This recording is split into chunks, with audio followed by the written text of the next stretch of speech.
नमस्कार, मी डॉक्टर प्राजक्ता काळे गायकवाड, जवाहर नवोदय विद्यालय कन्नड, औरंगाबाद येथील माजी विद्यार्थिनी. मी BAMS आयुर्वेदाचार्य. गेली 15 वर्षे आयुर्वेद प्रॅक्टिस पुण्यामध्ये करत आहे. निहारिका आयुर्वेद क्लिनिक आणि यथार्थ आयुर्वेद क्लिनिक आणि पंचकर्म चिकित्सा हे माझे क्लिनिकचे नाव आहेत.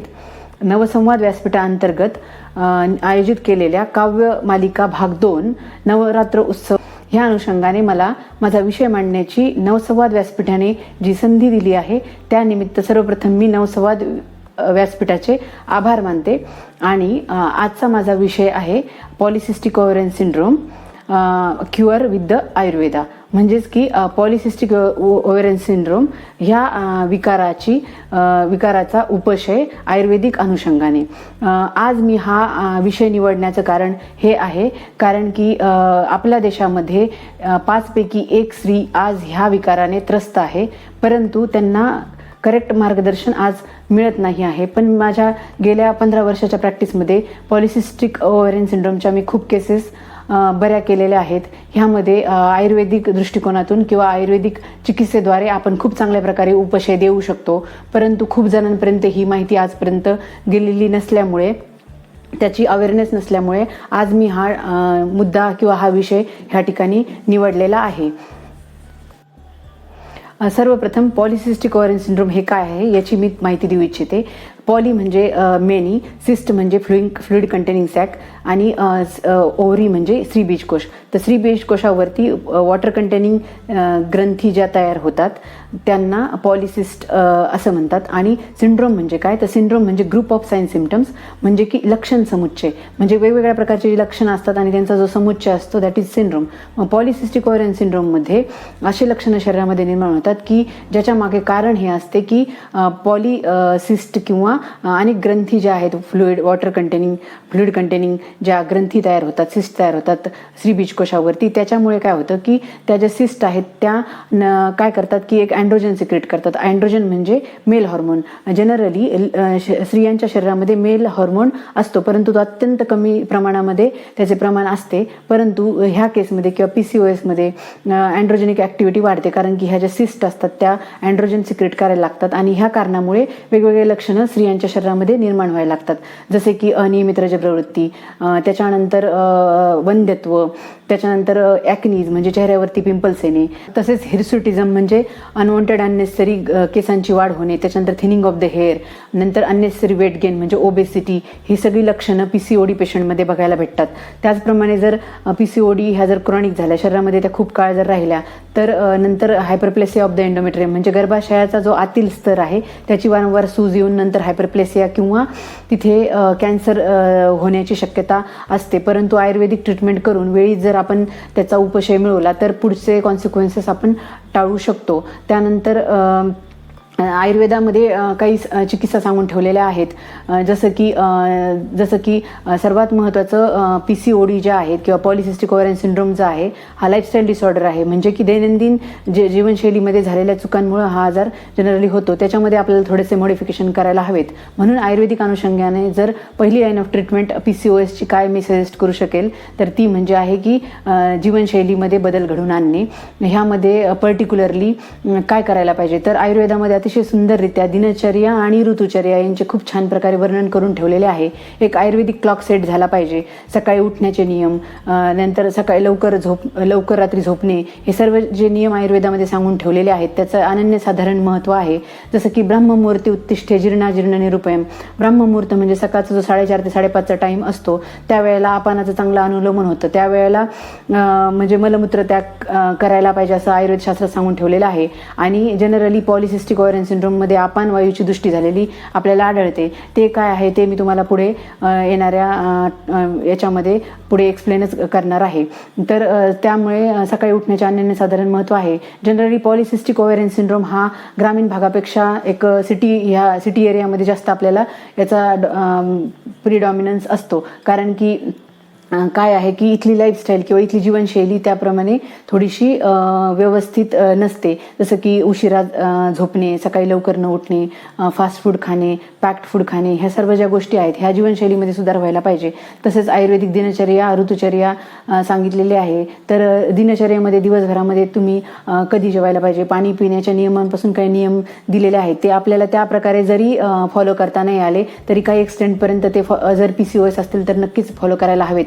आणि याचं मार्गदर्शन आपण केस टू केसप्रमाणे पेशंटला ॲडवाइसेस देऊ शकतो. त्यानंतर ऋतुचर्या म्हणजे की एक सिजनल रेजिम असते, त्याप्रमाणे प्रकृती जी असेल पेशंटची त्याप्रमाणे आपण त्यांना एक सिजनल रेजिमप्रमाणे काय आहार विहार घ्यायला पाहिजे हे सजेस्ट करू शकतो. त्याच्यानंतर काही योगासनं खूप चांगल्या प्रकारे ह्या ठिकाणी मदत करतात पॉलिसिस्टिक ओव्हरियन सिंड्रोममध्ये. तर ह्या सर्व याच्यामध्ये पहिल्यांदा जीवनशैलीमध्ये सुधार करणे हा फर्स्ट लाईन ऑफ ट्रीटमेंट. आयुर्वेदिक दृष्टिकोनातून आपण पेशंटला त्यांच्या कस्टमाइज सेट ऑफ लक्षणांनुसार कस्टमाइज आपण त्यांना ट्रीटमेंट ॲडवाईज करतो. त्याच्यानंतर सेकंड आहे तर ते म्हणजे पंचकर्म. तर पंचकर्माचे काय रेफरन्सेस आहेत? पॉलिसिस्टिक ओव्हरियन सिंड्रोम हा आयुर्वेदिक ग्रंथांमध्ये तसा डिस्क्राईब करून ठेवण्यात आलेला नाही आहे, परंतु जनरली वात पित्त कफ हे 3 दोष शरीरामध्ये असतात आणि ते जेव्हा बिघडतात तेव्हा आजार होतात आणि ते धातूंना दूषित करून वेगवेगळे आजार निर्माण करतात. त्याच बेसिसवरती वात पित्त कफ बॅलन्स करणे हे आम्ही पॉलिसिस्टिक ओव्हरियन सिंड्रोममध्ये करतो. आणि आम्ही आयुर्वेदामध्ये की फक्त लक्षणिक चिकित्सा नाही करत तर body as a whole unit treat करतो. म्हणून पंचकर्मामुळे जेव्हा आपण वातपित्त कफ शरीर शुद्धी केल्यामुळे बॅलन्स होतात त्यावेळेला ॲट अ टाईम आपण एक लक्षण समुच्चयाची चिकित्सा करतो आणि म्हणून नंबर ऑफ सिम्पटम्स आपण एका वेळेला तिथे उपशय देऊ शकतो. सर्वात महत्त्वाचा रेफरन्स जो मला पंचकर्माविषयी द्यायचा आहे तो काश्यप संहिता सिद्धिस्थानामध्ये दिलेला आहे. काश्यप संहिता ह्या ग्रंथामध्ये जो दिलेला रेफरन्स आहे तो तेल अनुवासन बस्तीचा आहे. अनुवासन बस्ती म्हणजे मेडिकेटेड ऑइल एनिमा. येथे औषधी वनस्पतीने सिद्ध केलेले जे तेल असते त्याचा जो आपण एनिमा देतो त्याचे काही इंडिकेशन्स दिलेले आहेत. तर काश्यप संहितेमध्ये जे इंडिकेशन्स दिलेले आहे त्याच्यामधलं फर्स्ट इंडिकेशन जे आहे ते आहे की अरज प्रवृत्ती म्हणजे की अरज प्रवृत्ती म्हणजे अमेनोरिया. जनरली पॉलिसिस्टिक ओव्हरियन सिंड्रोममध्ये हा आढळण्यात येतो. त्याच्यानंतर आहे अल्परज प्रवृत्ती म्हणजे की ऑलिगो मेन्स्ट्रुएशन किंवा अल्परज प्रवृत्ती स्कॅन्टी मेन्स्ट्रुएशन. त्याच्यानंतर थर्ड आहे अनओव्युलेटरी सायकल की ज्याच्यामध्ये मासिक पाळी तर वेळेवर येते परंतु किंवा मासिक पाळी येऊन देखील ओव्युलेशन होत नाही, त्यामुळे इन्फर्टिलिटी येऊ शकते. आणि चौथा आहे की वंध्यत्व म्हणजे इन्फर्टिलिटी. तर ह्या आजारांवरती जर अनुवासन बस्ती काश्यप संहिता सिद्धिस्थानमध्ये दिलेला असल्यामुळे आपण अनुवासन तेलाचा बस्ती पेशंटला देतो आणि त्यामध्ये खूप चांगले रिझल्ट्स पाहायला मिळतात. सेकंड रेफरन्स मी देऊ इच्छिते चरक संहिता सिद्धिस्थान. यामध्ये यापना बस्तीचा रेफरन्स आलेला आहे.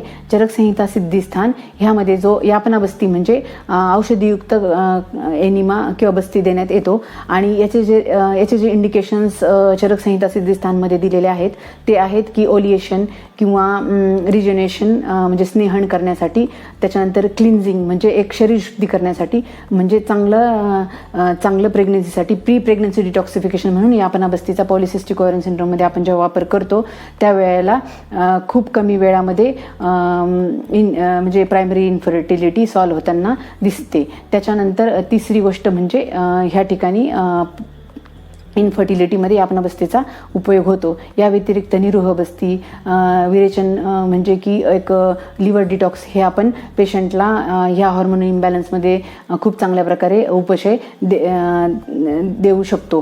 त्याच्यानंतर दुसरी जी आमच्याकडे आयुर्वेदामध्ये शमन आणि शोधन अशा 2 चिकित्सांचा आम्ही अवलंब करतो उपशय देण्यासाठी आणि त्याच्यामध्ये इंटरनल मेडिसिन आपल्याला द्यावे लागतात किंवा जे औषध आहेत. तर सर्वात इम्पॉर्टंट गोष्ट मला ह्या ठिकाणी सांगायची आहे की पॉलिसिस्टिक ओव्हरियन सिंड्रोम ट्रीट करत असताना आम्ही आयुर्वेदिक गुटीगुटींचा वापर करतो ज्या की टोटली नॉन हॉर्मोनल आयुर्वेदिक औषधी आहेत.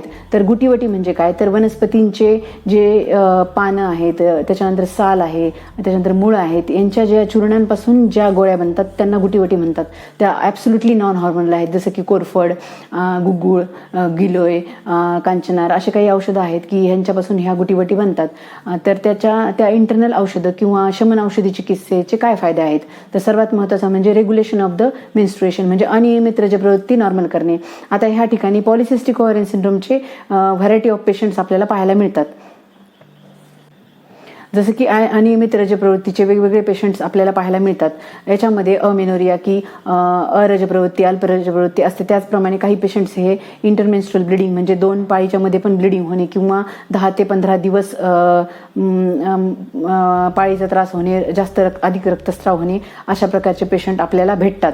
पण प्रत्येक वेळेला एकच लक्षण समुच्चय असलेला पेशंट समोर येईल असं नाहीये. म्हणून आयुर्वेद दृष्टिकोनातून जेव्हा आपण शमन औषधी देतो त्यावेळेला त्या पेशंटमध्ये पर्टिक्युलरली कुठली लक्षणं आहे त्यानुसार त्याची बेसिक प्रकृती आणि सध्याचे त्याचे सिम्पटम्स आणि त्याला काय उपशय आपल्याला द्यायचा आहे यानुसार एक customise set of internal medicine किंवा कस्टमाइज सेट ऑफ शमन औषधी आपण पेशंटला देतो, ज्या की टोटली नॉन हॉर्मोनल आयुर्वेदिक गुटीवटी आहेत. आणि ह्या प्रकारे फार चांगल्या प्रकारे आपण मासिक गुणधर्म हा रेग्युलेट करू शकतो. पंचकर्म आणि आयुर्वेदिक शमन औषधी यांचा जेव्हा आपण सांगड घालतो त्यावेळेला लॉंग टर्ममध्ये पेशंटचे मेन्सेस हे रेग्युलर असतात. अनियमित रजप्रवृत्तीला त्या ठिकाणी उपशय आपल्याला देता येतो. त्याच्यानंतर जे इंटरनल मेडिसिन असतात ते वंध्यत्वासाठी किंवा इन्फर्टिलिटीमध्ये हेल्प करतात. ह्या ठिकाणी आपण प्रजास्थापना चिकित्सेचा वापर करतो.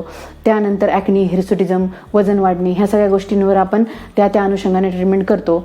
त्याच्यानंतर जर शरीरामधली जी ही क्रॉनिक स्वेलिंग आहे, जसं की ओव्हरीवरती स्वेलिंग असणे, एंडोमेट्रियम म्हणजे स्त्री बीजकोशावरती स्वेलिंग असणे, गर्भाशयाच्या आतील भागावर सूज असणे, हे जर क्रॉनिक होत गेलं तर त्यामुळे होणारे हायपरप्लेसिया वगैरे हे सगळे आजार पुढचे आपण जर वेळीच जर हे इन्फ्लेमेशन कमी केलं आणि वेळीच जर मॅनेजमेंट केली पॉलिसिस्टिक ओव्हरियन सिंड्रोमची with non hormonal Ayurvedic treatment, तर आपण हे पुढचे सगळे कॉन्सिक्वेन्सेस टाळू शकतो. हा main role Ayurvedic internal medicine इथे प्ले करतात.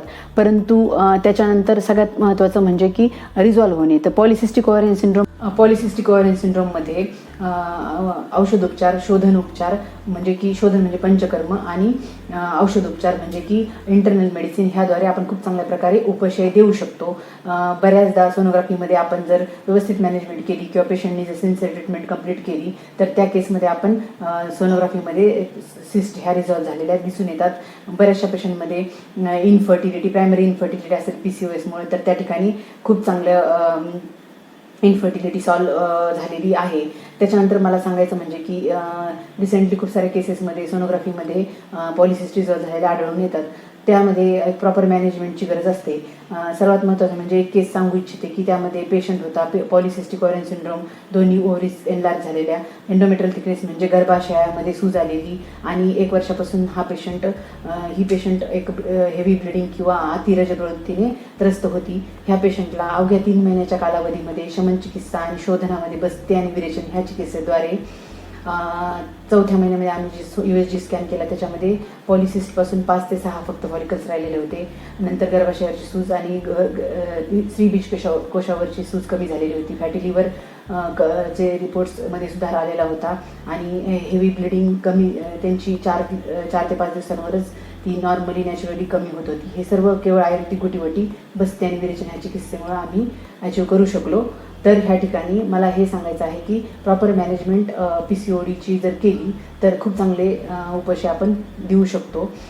5 पैकी एका पेशंटमध्ये आज भारतामध्ये पॉलिसिस्टिक ओव्हरियन सिंड्रोम आढळतात. ही खूपच जास्त काळजी करण्याची गोष्ट आहे, कारण की पुढच्या येणाऱ्या पिढींसाठी हा आजार पुढे नेणं तितकंसं चांगलं नाही आहे. बऱ्याचदा हेवी ब्लिडिंग, इन्फर्टिलिटी किंवा खूप त्रास वाढत नाही तोपर्यंत पेशंट याची ट्रीटमेंट बऱ्याचदा करत नाही. परंतु तो अवेअरनेस आज वाढला पाहिजे. आयुर्वेदिक दृष्टिकोनातून नॉन हॉर्मोनल औषधांचा जिथे काही साईड इफेक्ट नाही तिथे आपण खूप चांगल्या प्रकारे उपशय देऊ शकतो. हीच माहिती मला आज लोकांपर्यंत किंवा आज नवदुर्गांपर्यंत सांगायची होती.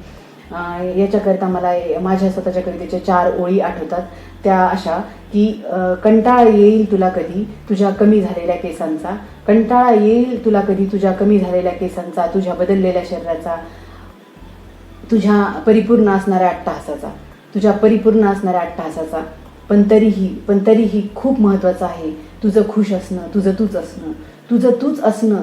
अगदी इतरांना हवी आहे तसं नाही, तर तुला हवी आहे तसं तुझं असणं, तुझं खुश असणं हे खूप महत्त्वाचं आहे. म्हणून पॉलिसिस्टिक ओव्हरियन सिंड्रोम त्रस्त असलेल्या सगळ्या नवदुर्गांना माझी ही विनंती आहे की याकडे दुर्लक्ष करू नका. स्वतःला परिपूर्ण आहे हे सिद्ध करण्याच्या मागे स्वतःच्या आजाराकडे दुर्लक्ष करू नका, कारण की आपण प्रोफेशनल फ्रंटवरती किंवा घरगुती ज्या आपल्या जबाबदाऱ्या आहेत ते पार करण्यात बऱ्याचदा स्त्रिया ह्या स्वतःकडे दुर्लक्ष करतात आणि मग आजार जेव्हा खूप जास्त प्रमाणात वाढतो, क्रॉनिक होतो, त्यावेळेला आपण त्याची ट्रीटमेंट करायला जातो तेव्हा ती थोडंसं अवघड होऊन जातं. म्हणून आज नवरात्रीच्या अनुषंगाने सर्व नवदुर्गांना फक्त त्यांच्या शरीराची काळजी घ्या आणि आयुर्वेदिक चिकित्सेद्वारे पॉलिसिस्टिक ओव्हरी सिंड्रोमला आपण खूप चांगल्या प्रकारे उपशय देऊ शकतो, एवढंच माझं सांगणं आहे. तसेच नवसंवाद व्यासपीठाने मला आज माझा विषय मांडण्याची संधी दिली, त्यासाठी मी स्वतःला भाग्यशाली समजते आणि सर्वांचे आभार मानते. धन्यवाद.